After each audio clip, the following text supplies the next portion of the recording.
So I don't really know how to start this video. First of all, I want to say thank you for everyone who's here and thank you for being my audience and letting me share music with you. It would be a lot less fun if I was alone. And, well, without further ado, let's just dig into this like a Christmas ham. Even though I don't eat pork, but whatever.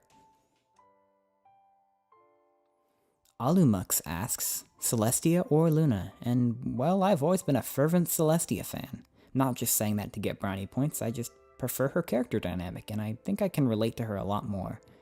Plus, when it comes to characters, I tend to gravitate towards the less popular option, and I think Luna is possibly the most popular character in the entire fandom. I guess that's just my inner hipster. John Weinman asks, of the songs that you have written, which is your favorite and why? This is a kind of a hard question. I don't think I can pick it down to a single favorite, but there are certainly a few standouts to me. I really like Luna Gymnopody, which is a song I wrote in 2015, and I was sitting in class and it just came into my head, and I literally left class, went and found a MIDI keyboard in the music lab and wrote this song in like an hour or two. It just was one of those rare cases where it all just kind of spilled out.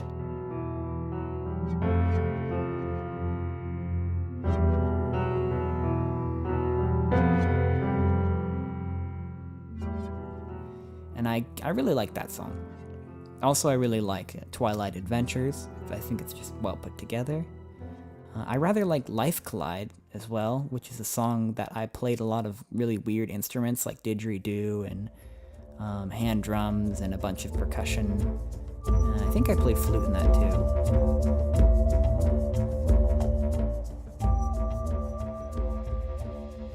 I remember when recording it, our washer machine malfunctioned and my room was literally flooding as I was playing. I think it was the drums, and I just kept playing because I had a deadline and I wanted to finish this song. And I also like Royal Swarm. I think it's one of my best written orchestral pieces in terms of its writing. The mix is a bit iffy, but I just really like the song. So those are just some of my kind of favorite standout pieces. Hard to pin it down to just one. Osuch asks, what is your favorite book? And now that's a hard question. I suppose I'm pretty bad at choosing absolute favorites of anything. Maybe I'm a bit indecisive. But I rather like Brave New World. I'm a big fan of Count of Monte Cristo. I really like the novel Name of the Wind and the series that's in. And I like the First Law trilogy by Joe Abercrombie. I just really like his prose. And I like how he said that like I was coming up with those off the top of my head. I went around my room and I found a list of books I liked. So I didn't actually come up with that off the top of my head. I wrote all those down. But I'm going to pretend, for the sake of immersion, that I'm just pulling this answer off the top of my head. And then Osuch asks a couple more questions. He asks, favorite video game? Now this I can pick, and I suppose it's a bit of a meme, well, only to me though. And my favorite video game has always been the Hobbit PC game from 2003. And it's not even that good of a game. It's a pretty decent game, surprisingly, but I just really, really enjoyed that game. That was probably the first game I ever lost myself in, and I looked at the clock and realized I'd spent the entire day playing. It's a pretty fun game if you can find it. Don't expect anything too spectacular. It's like a budget Legend of Zelda. Let's see, Osuch also asks, how long have you been doing music? This channel has been my entire musical journey. So I started 5 years ago with my first ever original song, which is now unlisted, but maybe I'll throw a little bit in there, called Somber's Exile, and that was the first time I'd ever written music.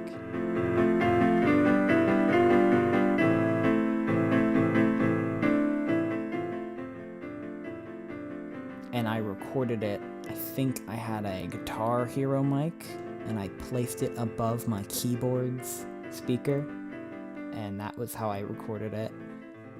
And then the first proper I would say like written and recorded in a DAW original song, which is not unlisted, would be Crystal Clock Tower Cogs.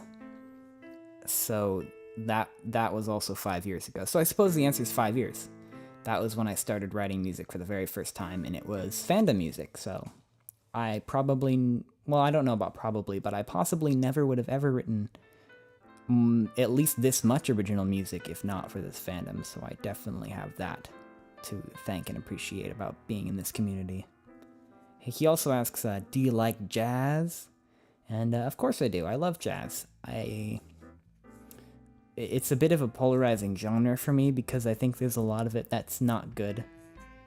Or maybe I should say there's a lot of it that I don't like. I don't like a lot of the classic jazz, which I kind of cringe to say because I feel like any academic would really kind of be shaking their finger at me when I say I don't really like listening to Coltrane or Parker. I mean, I think they're amazing musicians and they're incredible to study on an academic perspective, but I just don't really enjoy listening to their type of music. I like stuff that's more melodic and that's more involved in a conventional songwriting kind of I don't know what I'm trying to say. It's more involved in a kind of conventional songwriting way, or it goes more the opposite way and goes completely free jazz and does something very interesting and weird. I'm not a big fan of jazz that does very complex tonal and melodic things, but fits them into the typical song formula. And it just kind of feels like there's not enough room, and they're just kind of bumping their elbows on the confines of A-B-A form. And I'm kind of rambling a little bit. I could talk about this for a while. Legit question, he also asks, what advice would you give to start doing orchestral music? I suppose the best advice I could give for that is learn your whatever library you're using, because this is true of all libraries and synths as well, is that they're kind of like learning to use them is kind of like learning to play an instrument. They perform differently, they have different quirks. You have to do different kind of things to get them to play how you want. And that's very true of orchestral things. Like, you'll have, for example, maybe you know that in East-West Hollywood, spiccato patches tend to be a bit behind the beat. So maybe you pull those forward a bit, or you play them live if they're not quantized. Or you know that with legato patches, you have to play the note before the count because they kind of have a bit of a wind up. So you have to learn what your library does and how to use it. Another big thing is what MIDI functions are programmed within that library to do things. So if you have a mod wheel that's doing expression or volume or tremolo or vibrato, learn what that's doing and incorporate that as much as you can. That's something that I'm personally working on right now. That's something I incorporated a lot in my previous song, The Strange Forest.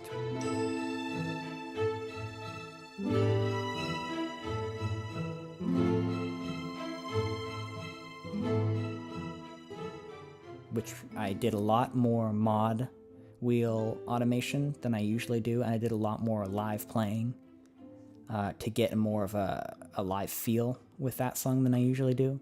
For the past year or so, I've been doing a lot of expression modulating, but I kind of been stepping it up and doing more modulation and more kind of trying to make things feel more organic.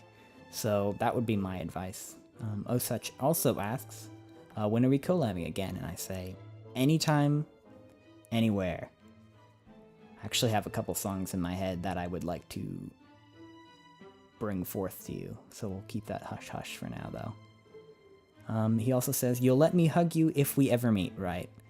Of course. Absolutely. I'm not a super touchy person, but absolutely. And he says, last but not least, what is the best fruit in the world and why is it not avocado?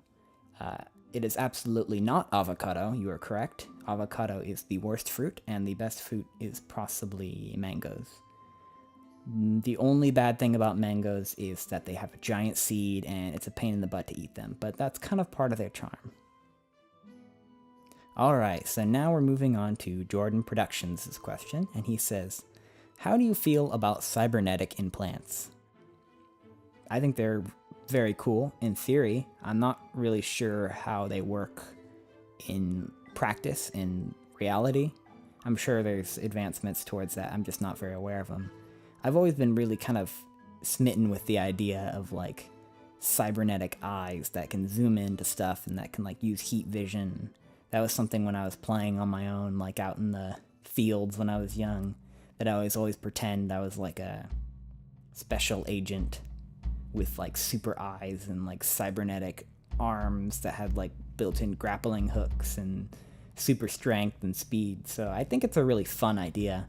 I'm not sure how they work in real life because it's rather hard to get the body to accept foreign substances. I mean, it's even hard for the body to accept its own matter. Like, I had to get a skin graft on my gum where they took a scraping of the top of my mouth and they glued it to one of my gums because that gum was kind of like a little damaged and receding, and it's a pain in the butt to get the body to accept that, even though it's its own flesh. So there's plenty of challenges with that. I'm really rambling about this.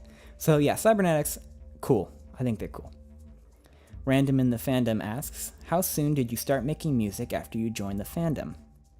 At what time of day are you most creative? What is your favorite genre other than orchestral? Okay, so we'll hit those one at a time. How soon after you joined the fandom did I start making music? I joined the fandom pretty early. I joined in season 1. I remember the first episode I watched was the one where they go to Appaloosa. I think that's called Over a Barrel or something. So I joined at some point after that. I'm not exactly sure when, like exact date-wise. It would have been... well, I'm not sure. I joined at some point after that. I didn't know there was a fandom for a while because it still hadn't really grown as prolific as it had around 2012. So I kind of poked around for a while, and I started seeing a lot of pony Facebook accounts. That was kind of my first introduction, was I started seeing these, and I was like, what's the deal with all these? And I started seeing the things that they were sharing, and that led me to EQD. And I kind of went from there. I did a lot of commenting. That's what I did early on in the fandom, was I would leave alliterative comments on every single music post that was done on EQD, which was usually every 2 to 3 days. If I remember, there would be about 15 songs and music of the day, and I would go listen to every single one of them and leave a comment. And I did that for a while, like over a year, maybe 2 years or so.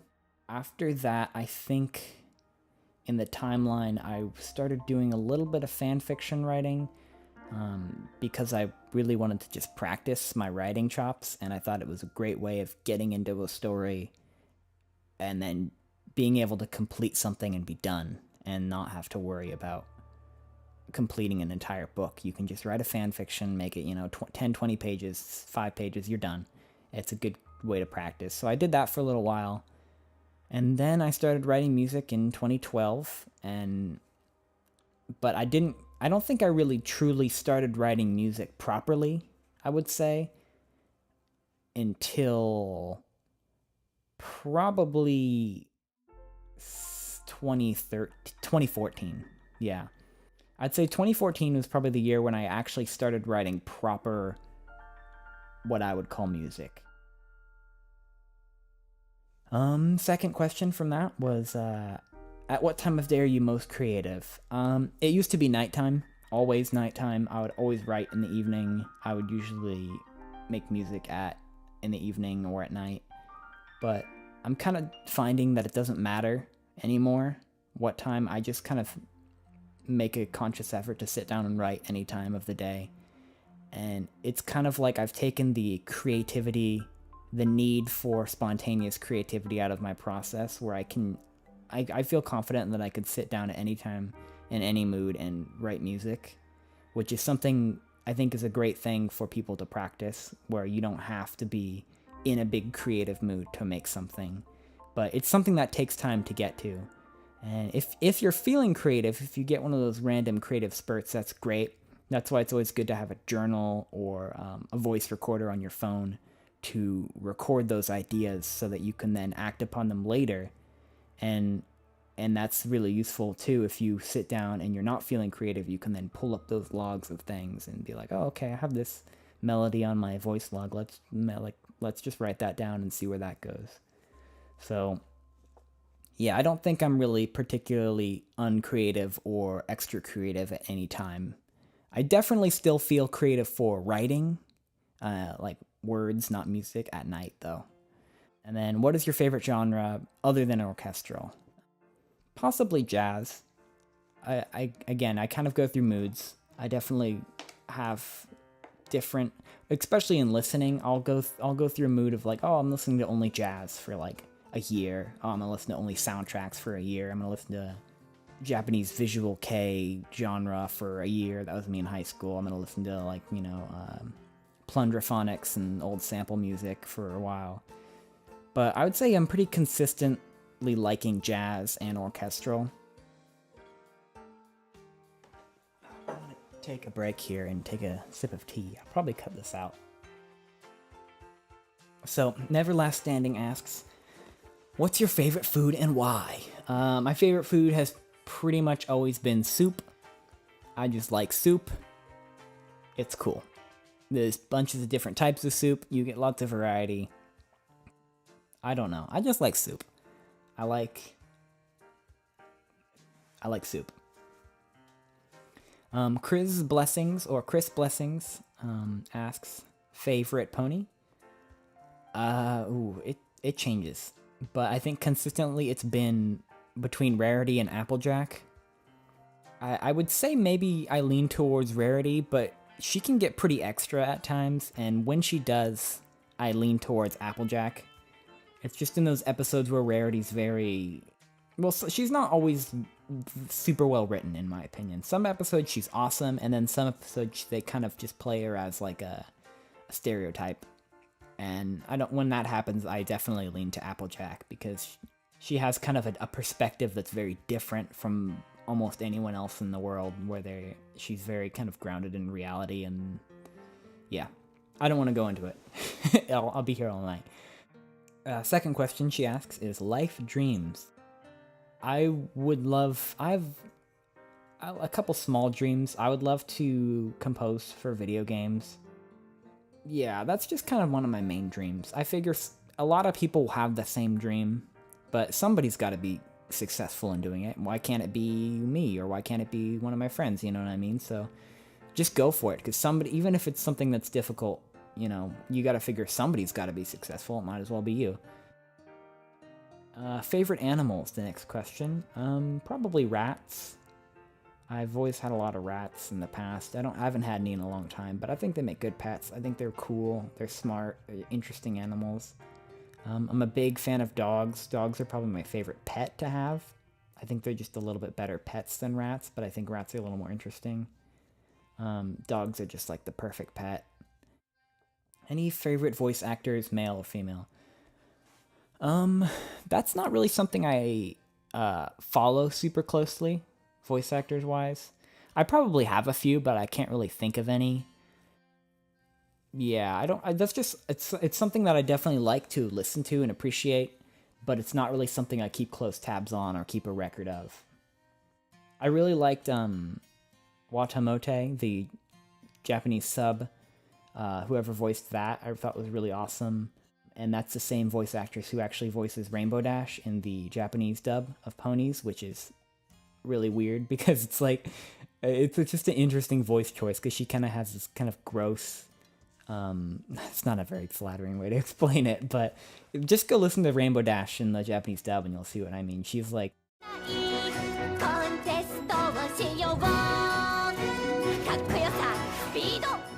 You'd think they'd pick somebody who sounds very kind of like sporty, almost kind of like a surfer accent.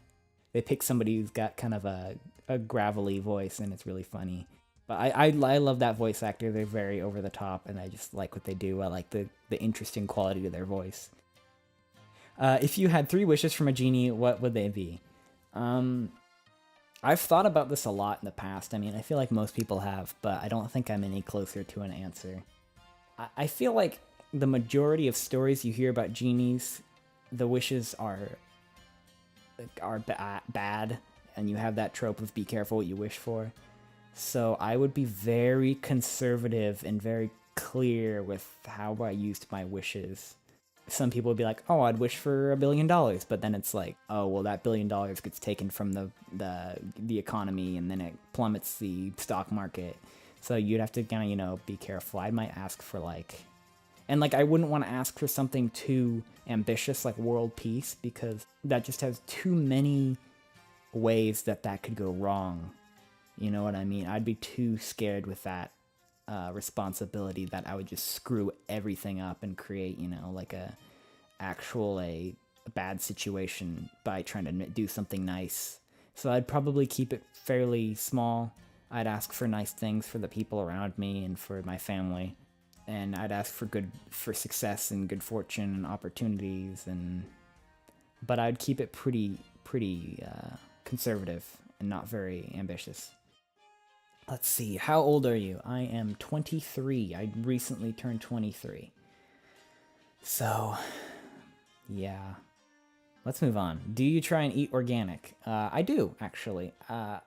My mom is very much into organic and very kind of, I won't say hippie, but definitely she calls herself a hippie sometimes, but we definitely try and eat organic and eat healthy. I eat very healthy, a little too healthy at times when I kind of undereat.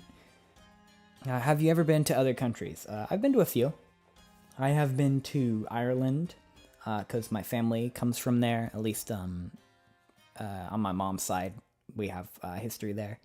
Been to Costa Rica. My aunt has a home down there. I've been to Canada. I've been to...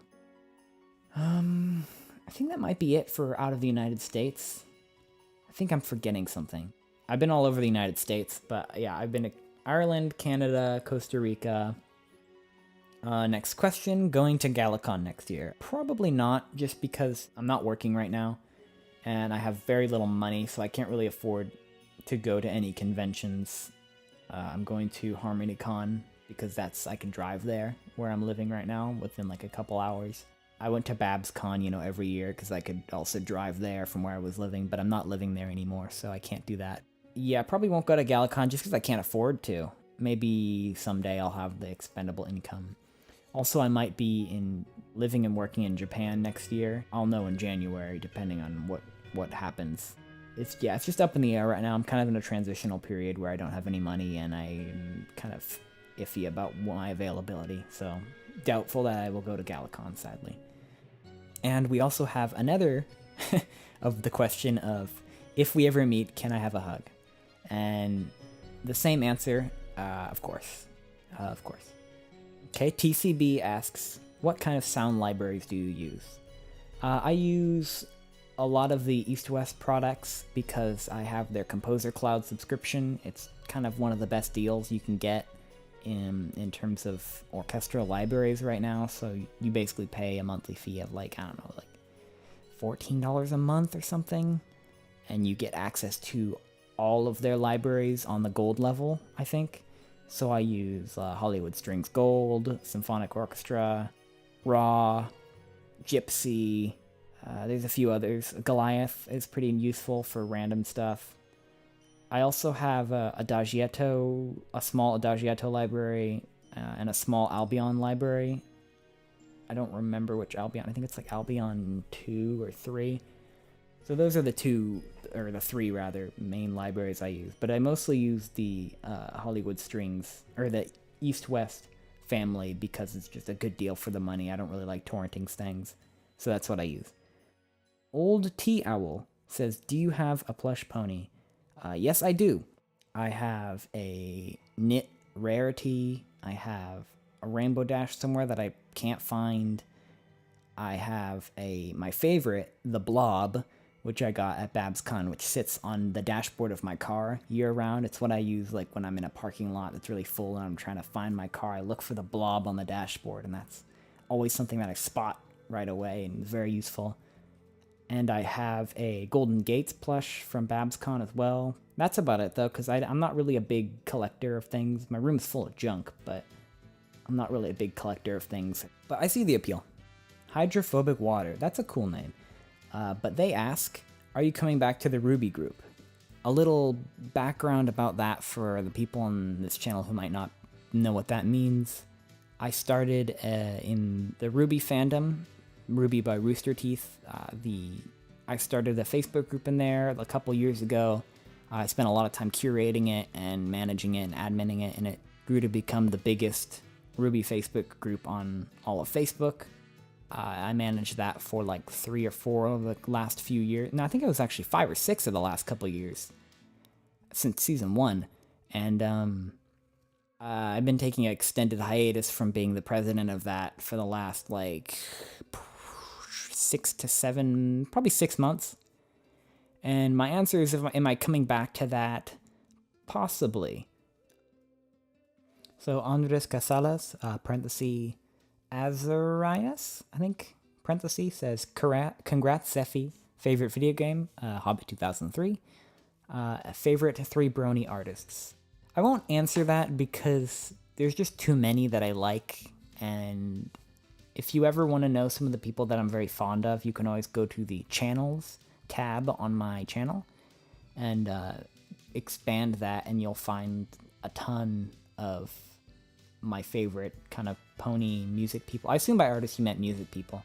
There's a bunch of visual artists I like too, but you can go to my DeviantArt and scroll through my favorites if you want to see that too.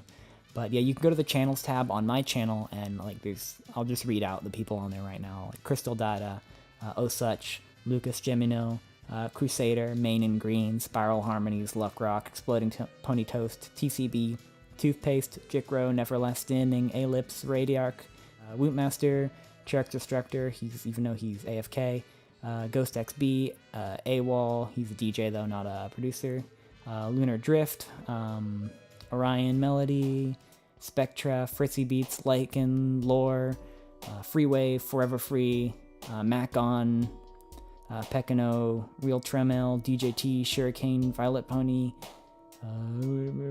Lenray, Lavender, Jastrian, Music Reborn, Fritzy Beats, no, I already said Fritzy Beats, Flitzy Music, Soul Strings, Frozen Night, a lot of people I like, so I can't really say 3. And the next question he asks is, what DAW do you use and what plugins, if you're okay with sharing that information? I'm absolutely okay with sharing that information.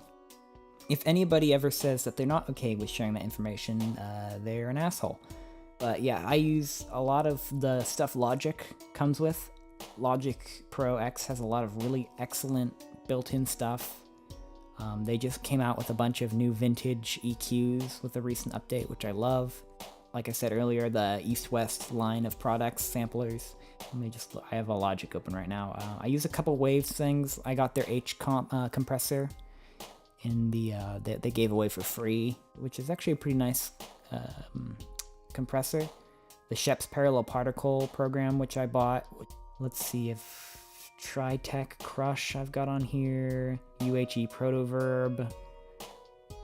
What's TDR Nova? What is this? I don't even know what some of these are. It won't even open, so never mind. Metric Halo Thump. Don't know what that is.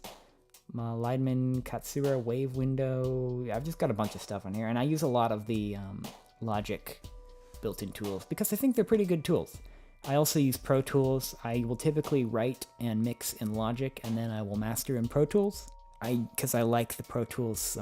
I just like mastering in Pro Tools better. I like Maxim as a mastering plugin rather, and I like their EQ for that because I kind of like how their EQ doesn't have a graphic on it, and you just have to use your ears, which I like for mastering, and then I can put a graphic on the master channel and look at it. For that I use, what's the graphic EQ I use for that? I am not going to remember, and I don't want to open Pro Tools right now while Logic's recording because it'll mess stuff up. But yeah, there's lots of good free stuff, and there's some good pay stuff, and if you crack open your DAW, they all have good stuff. I like Logic, I like Pro Tools. I spent a year or 2 on Cubase. Cubase is cool. Those are the ones that I'm most adept with, and that I like all 3 of those. But I don't use Cubase because I don't own it anymore. I just mostly use Logic. I think Logic's great value for the money. So yeah, but it's Mac only. The next question is from, let's see, let me pull that back up.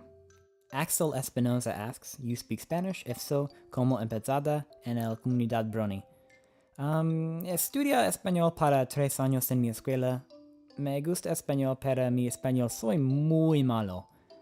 Pregunta 2. Mi hermana vio el programa de My Little Pony conmigo. And that's the best I can do with that. Sorry if I butchered that a bit.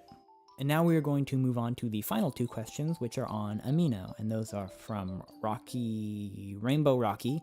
He says, or he or she, my 2 questions for you are, what is your favorite MLP background character? And what are, out of all the seasons so far... Sorry, I butchered that. What is your favorite background MLP character? And out of all the seasons so far, which is your favorite episode? Background character. I've always been really partial to Lyra and Berry Punch. I don't know why, I just think they're cool. So they would probably have to be my 2 favorite background characters. My favorite episode, I might have to go with just the first episode I ever saw, which would be Over a Barrel. I also really like the Royal Wedding episode, and I like the This Day Aria song in that because it's just like the best song in my opinion. So those are probably up there as my favorite episodes. It's really hard to choose though because there's so many episodes at this point. There's so many that I like and so many that are kind of just boring, but it's hard to choose. So I'll just leave it at that. So the final question is Lost in Thought, and he or she asks, what is your favorite band and records, albums they produced, and why? Favorite band? I had an answer for this earlier, but I can't remember. I'm really bad at these favorite questions. I rather like... My favorite... Oh, okay, I'll start with this. My favorite jazz musician is Josh Redman. He's my favorite saxophone player. And I really like Jazz Crimes by him, which is a song, not an album. That's probably one of my favorite songs. I really like Snarky Puppy. I need to go out to my car and like look at what CDs I have. I like... my favorite record. I'm going to go with Tan Dun's Ghost Opera. It's an incredibly bizarre...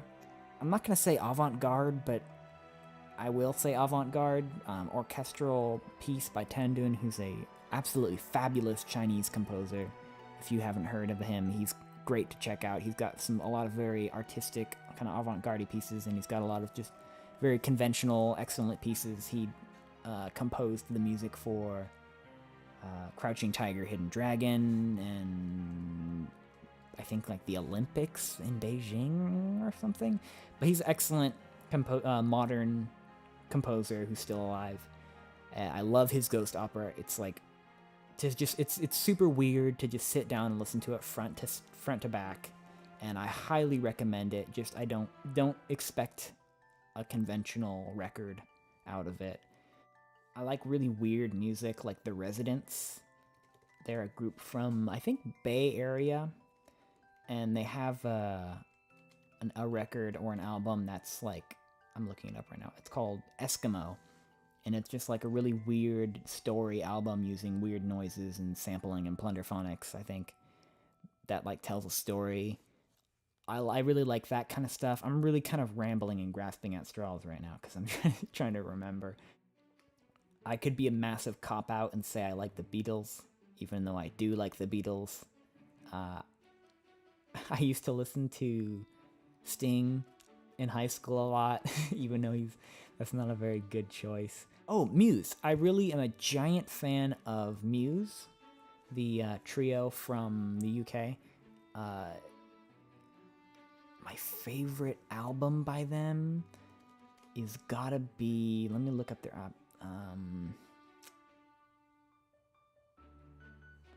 Black Holes and Revelations, maybe? It's been a while since I listened to them.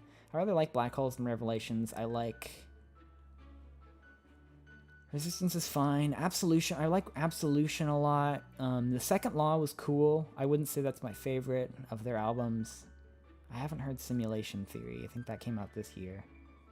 Oh, I can give some kind of Japanese people some love, I guess. I like Michiru Oshima. She's a soundtrack composer. She did Little Witch and some other stuff, probably. Let me go to the Googles.